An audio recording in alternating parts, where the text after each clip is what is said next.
Late discuss Young's double slit experiment. यहां पे Young's ने सबसे पहले इस एक्सपेरिमेंट को परफॉर्म किया था ऑन इंटरफेरेंस ऑफ लाइट, और इस इंटरफेरेंस ऑफ लाइट एक्सपेरिमेंट के एक्सप्लेन होने की वजह से जो हाइगेंस थ्योरी है उसको सपोर्ट मिल गई, और ये प्रूव हो गया कि जो लाइट है उसकी नेचर वेव नेचर होती है। तो यहाँ पे आपके पास मेन सोर्स है, मोनोक्रोमेटिक लाइट सोर्स है। S1 S2 are the coherent sources here. जो S1 S2 हम यूज कर रहे हैं ये हमारे पास कोहेरेंट सोर्सेस हैं। सेकेंडली जो S हमारे पास है is the monochromatic source here. Main source हमारे पास है, यहां से जो लाइट एमिट होगी वो एग्जैक्टली मोनोक्रोमेटिक होगी, उसका वेवलेंथ कांस्टेंट होगा। Small d is the separation between two slits S1 S2 and capital D is the separation between slits and the screen here। अब यहाँ पे मेन सोर्स से कोई भी लाइट यहाँ से एमिट होगी, लेट इट बी हमारे पास वेवलेंथ लैम्डा की लाइट हम यहाँ से यूज कर रहे हैं। तो यहाँ से जैसे ही लाइट एमिट होगी यहाँ से वेव फ्रंट्स बनेंगे, और वेव फ्रंट्स यहाँ S1 S2 तक पहुंचेंगे। अब जैसे S1 एंड S2 तक वेव फ्रंट पहुंचेगा तो S1 and S2 both will act as new source of disturbance. अब यहाँ से हमारे पास अब वेव बाहर निकलनी शुरू हो जाएंगी S1 एंड S2 से। तो जो वेव S1 S2 से एमिट होंगी, जो लाइट वेव आगे ट्रेवल करेंगी, तो लाइट वेव के केस में हम अच्छी तरह जानते हैं कि हमारे पास डिस्कशन में इस तरह से क्रस्ट एंड ट्रफ होते हैं। ये हमारे पास क्रस्ट है, ये क्रस्ट है, ये ट्रफ है, ट्रफ है। अब यहाँ S1 से S2 से let it be the phase difference between them is 0। अगर यहाँ से मेरे पास ये क्रस्ट एमिट होता है तो यहाँ से भी क्रस्ट एमिट होगा, क्योंकि इनके बीच में सेम फेज है, फेज एंगल 0 है। तो यहाँ पे जो सेकंड पॉइंट हमारे पास है वहां से यहाँ से S1 से क्रस्ट आ गया, उसके बाद क्रस्ट के बाद क्या आएगा, ट्रफ आता है, that you know very well, trough is here, then trough is here, then again a crust is here, यहाँ पे a crust is here as well as a crust is here. फिर इसके आगे इस क्रस्ट के बाद फिर आपके पास ट्रफ निकलेगा यहाँ से, तो ट्रफ मैंने ड्रॉ कर दिया है। आप ऑब्जर्व करेंगे यहाँ पे a trough is here as well as यहाँ से भी अ ट्रफ इज हियर। अब यहाँ पे इस तरह से जो वेव आगे ट्रेवल करेगी इसका सुपरपोजिशन हो जाएगा। अब आप समझ रहे हैं, यहाँ पे देख रहे हैं कि ये सुपरपोजिशन होना शुरू हो गया है। Again a trough is here, यहाँ से भी अ ट्रफ इज हियर। इस तरह से वेव का प्रोपगेशन शुरू हो जाएगा, लाइट वेव्स का, जो दोनों सोर्सेस से एमिट हो रही है। अगर क्रस्ट क्रस्ट से मिलता है, लेट इट बी एक क्रस्ट आपके पास ये है, दूसरा क्रस्ट आपके पास ये आ गया, तो क्रस्ट प्लस क्रस्ट तो दोनों सेम फेज में है। इससे आपके पास क्रस्ट प्लस क्रस्ट से आपको मैक्सिमा मिलेगा, मीन्स वहां पे एक ब्राइट फ्रिंज बनेगी, ब्राइट फ्रिंज वहां पे क्रिएट हो जाएगी, मैक्सिमा बन जाएगा। सिमिलरली अगर ये भी ट्रफ है, ये भी ट्रफ है, इन दोनों का फेज सेम है, वो बात अलग है निगेटिव में है। जैसे ये -2 आ गया, ये भी -2 आ गया, तो कितना हो जाएगा, -4 हो जाएगा। लेकिन intensity is proportional to amplitude square, -4 square, तो प्लस हो जाएगा आपका। This means trough plus trough, ये भी क्या बन जाएगा, एक ब्राइट फ्रिंज में मिलेगी। लेकिन जहां पे क्रस्ट और ट्रफ यहाँ पे कंबाइन होंगे, जिस पोजीशन पे हमें देखते हैं कि क्रस्ट और ट्रफ मिल रहे हैं, तो वहां पे मिनिमा बनेगा। आप देख रहे हैं ये क्रस्ट आ गया, उसी टाइम साइमल्टेनियसली ट्रफ आ गया है, तो क्रस्ट और ट्रफ दोनों अपोजिट फेस में आ गए हैं, तो दोनों एक दूसरे को न्यूट्रल कर लेंगे, कैंसिल कर लेंगे। तो ट्रफ प्लस क्रस्ट यहाँ से आपको डार्क फ्रिंज बनेगी, और as well as crest plus trough यहाँ से आपको एक डार्क बैंड बनेगा। तो इस तरह से आपके पास डिफरेंट बैंड्स बन जाते हैं। तो उन बैंड्स को अगर हम यहाँ ध्यान से देखते हैं इस डायग्राम में, तो यहाँ पे देखो ट्रफ ट्रफ है, फिर क्रस्ट क्रस्ट है, फिर ट्रफ ट्रफ है, क्रस्ट क्रस्ट है, ट्रफ ट्रफ है। इट मींस ये जो बैंड बनेगा is the central band is here. Central band हमारे पास होता है, it is called central maxima. ये मैक्सिमा बनेगा, ये ब्राइट बनेगा। ये आपने समझ लिया है, क्योंकि यहाँ पे ट्रफ ट्रफ है, क्रस्ट क्रस्ट है, ट्रफ ट्रफ है, जिनका सुपरपोजिशन हो रहा है। इसके ऊपर अगर हम यहाँ ऑब्जर्व करते हैं कि ये आप देख रहे हैं यहाँ पे ये क्रस्ट ट्रफ है, अगेन क्रस्ट ट्रफ है, क्रस्ट ट्रफ है, क्रस्ट ट्रफ है। इस तरह से हम देखते हैं कि जो बैंड यहाँ पे क्रिएट हो जाएगा इनकी वजह से, ये डेफिनेटली एक डार्क बैंड बनेगा, ये ऑटोमेटिकली डार्क बनेगा। सिमिलरली इट मींस जहां पे क्रस्ट एंड ट्रफ कंबाइन होंगे, there will be definitely again a dark band is here. यहां आपके पास फिर एक डार्क बैंड बन जाएगा। अगर आप इसके नेक्स्ट बैंड को ऑब्जर्व करते हैं तो ऑब्जर्विंग इट हियर, यहाँ पे देखो क्रस्ट क्रस्ट है, देन ट्रफ ट्रफ है, then crest crest, trough trough.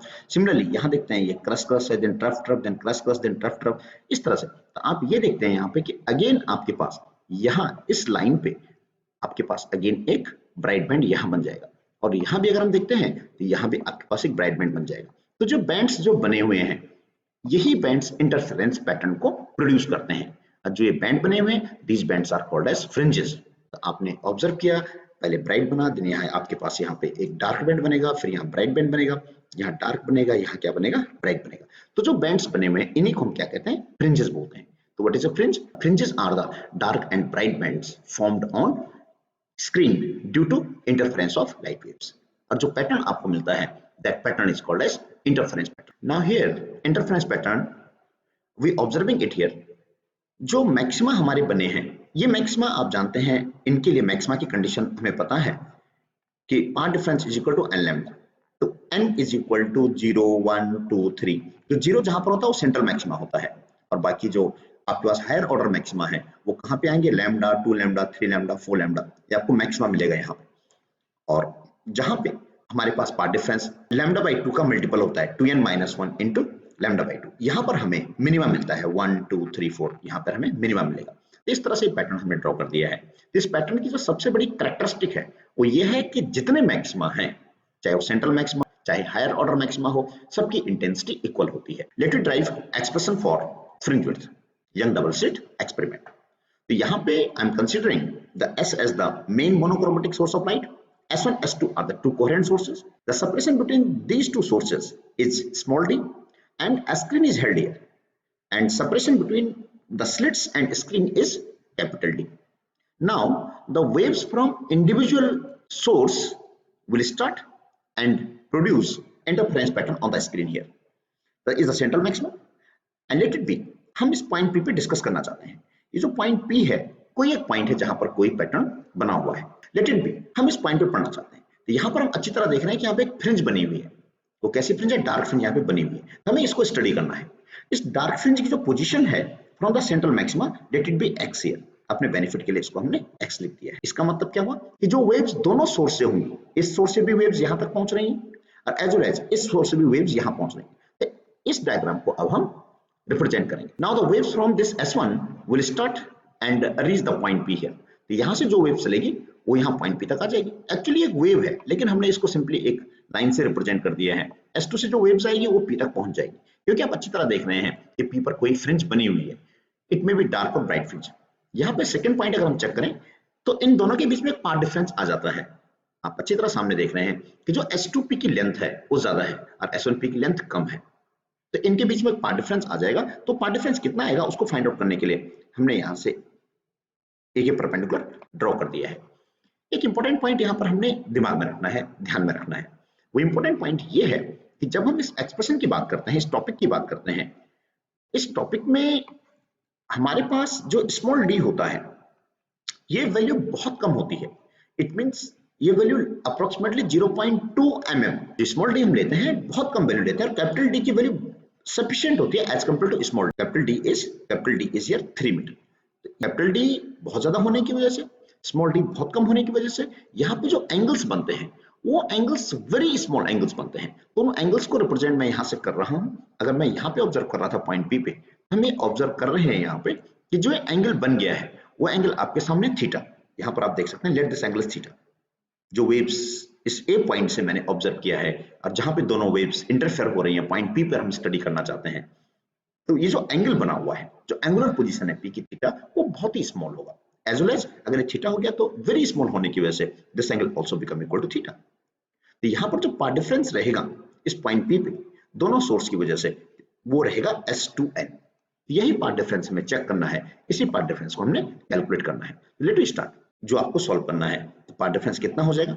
We know very well, path difference is S2P minus S1P is equal to S2n। यही पाथ डिफरेंस हमें सॉल्व करना है। तो S2n को सॉल्व करने के लिए आप यहाँ पे ट्रायंगल की हेल्प ले सकते हैं। वो ट्रायंगल आपके पास कौन सा है? S2 S1n। In triangle S2 S1n, इसमें अगर आप sin थीटा यूज करते हैं, sin theta is equal to perpendicular that is S2n upon hypotenuse is S1 S2। ये आप देख रहे हैं। तो यहाँ से आपका रिजल्ट बन जाएगा, यहाँ से आपके पास S2n आप देख रहे हैं यहाँ पे, और S1 S2 कितना है? D है। तो आप यहाँ वैल्यू पुट कर दीजिए। फॉर स्मॉल एंगल आप जानते हैं sin theta goes to theta, ये थीटा बन जाएगा, and S2n upon S1 S2 it is small d here. तो देयरफॉर S2n कितना आ जाएगा? S2n is equal to theta into d is the equation number 1 is here. अब आपको इस थीटा को यहाँ से रिप्लेस करना है। तो थीटा को रिप्लेस करने के लिए आप अगेन डायग्राम में देखो, इन ट्रायंगल PAO ट्रायंगल में जिस फ्रिंज को हम स्टडी करना चाहते हैं, P फ्रिंज को हम स्टडी कर रहे हैं, इसकी position let it be x है। सेंटर से इसकी पोजीशन कितनी है, सेंट्रल मैक्सिमा से इसकी पोजीशन x है। तो यहाँ से PAO में अगर हम देखते हैं तो यहाँ से टेंजेंट थीटा हम सॉल्व कर सकते हैं।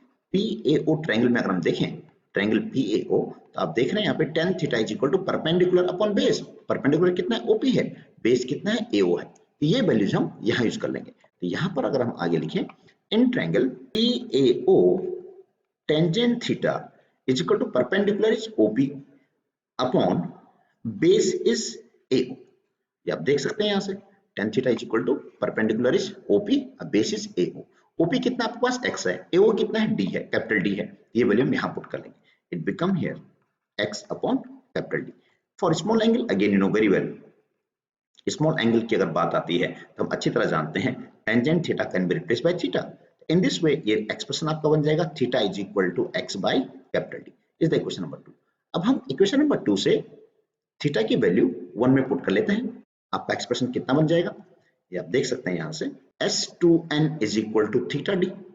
तो S2n is equal to theta, you got this theta here, x by D into small d। आपने यहाँ पे यूजिंग इक्वेशन 1, तो यहाँ से ये जो S2n है ये पार्ट डिफरेंस है। तो पार्ट डिफरेंस को रिप्रेजेंट कर दिया मैंने डेल्टा से, is equal to XD by D is the expression for part difference in YDS EXP। Young double slit experiment में हमारे पास ये पार्ट डिफरेंस का बहुत बड़ा रोल होता है। जितने भी न्यूमेरिकल्स बनेंगे उनको सॉल्व करने के लिए हमें इसकी हेल्प लेनी पड़ेगी। अब यहाँ पे let we discuss for maximum. Maximum means constructive interference की मैं बात कर रहा हूँ। हम जानते हैं part difference is equal to n lambda, जहाँ n कितना होता है, 0 1 2 3 एटसेट्रा। ये कंडीशन हम ड्राइव कर चुके हैं। We know this condition here, part difference delta is equal to n lambda। You got this delta, it is your XD by capital D is equal to n lambda. In this way we can find out this x. X comes out to be n lambda capital D by small d. मैंने इसको xn से represent कर दिया है। It is for the nth fringe here. Is the equation number 4 here. For next fringe, for n plus 1th fringe, अगर हम इस fringe को स्टडी करते हैं तो आपका एक्सप्रेशन बन जाएगा xn plus 1 is equal to n plus 1 lambda capital D by small d.